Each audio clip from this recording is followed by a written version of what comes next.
Thank you so much for joining me for today's video. So today what I'm going to talk about is the stretch or the exercise that I'm doing right now, which is a stretch, and it's getting me results. So I want to share it with you. But first, let me introduce myself. My name is Michelle. I'm the founder of the Stroke Sweat Squad and exercisefortherapy.com. And I am an 11-year stroke survivor.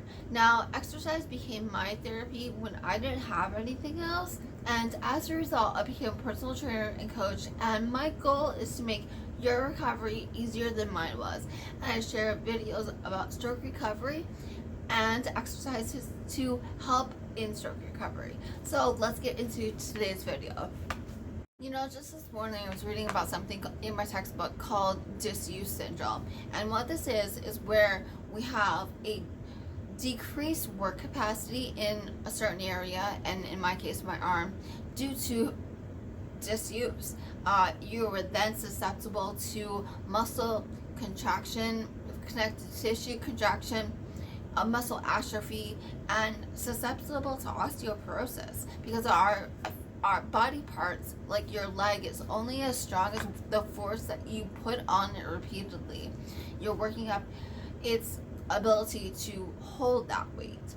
And so today's stretch is combating disuse syndrome, and basically exercise can prevent, it can improve, and it can reverse any effects from disuse syndrome. Okay guys, so for today's stretch, I've been doing it for about a month now, and it's really been helping. In fact, when I went back to stretching about 6 months ago, that's when I really started seeing results in my ability to pick up objects with my hand. And so this is a new stretch that I've been doing because my hand is pretty well stretched at this point. Now I'm working on those connective tissues all the way back all the way back to where they connect in your back. So for today's exercise, you just have to get really comfortable. Now, I've been doing this on my couch, and I stack pillows up to rest my arm on. And so this is what I do. I get comfortable and I stretch out this arm. It's so simple. You can do this while watching TV without even thinking about it, and it helps out a lot. And so what I do first is an isometric hold, and I just let it, and I gently press down in the arm and maybe let it go back a little bit.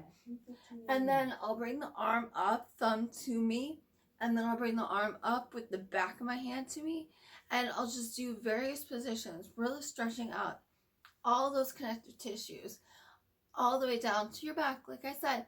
And so the way to get into the back also is by doing this. And so you kind of bring this shoulder forward and press down with the arm, and it'll start stretching it all the way to the back.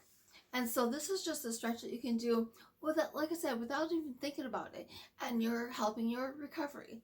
And I stretch in this brace because it keeps my hand in that functional position, and you can really use any brace for this.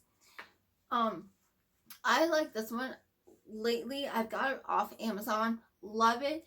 My hard brace, my thumb has been slipping out of, so this one has been holding it pretty well. So I'll actually link to this one if you guys want to look it up. So disuse syndrome is something that happened to me for the first 3 to 4 years of my post-stroke time. And if that is you, just remember that exercise can prevent, minimize, and reverse the signs of disuse syndrome, even if the effects of disuse syndrome are severe. So that's all I have for today's video. Thank you so much for joining me, and I'm gonna link to another video I did about stretching, which is talking about the mistakes that can happen when you stretch your hand. So I'll see you in that video. Bye.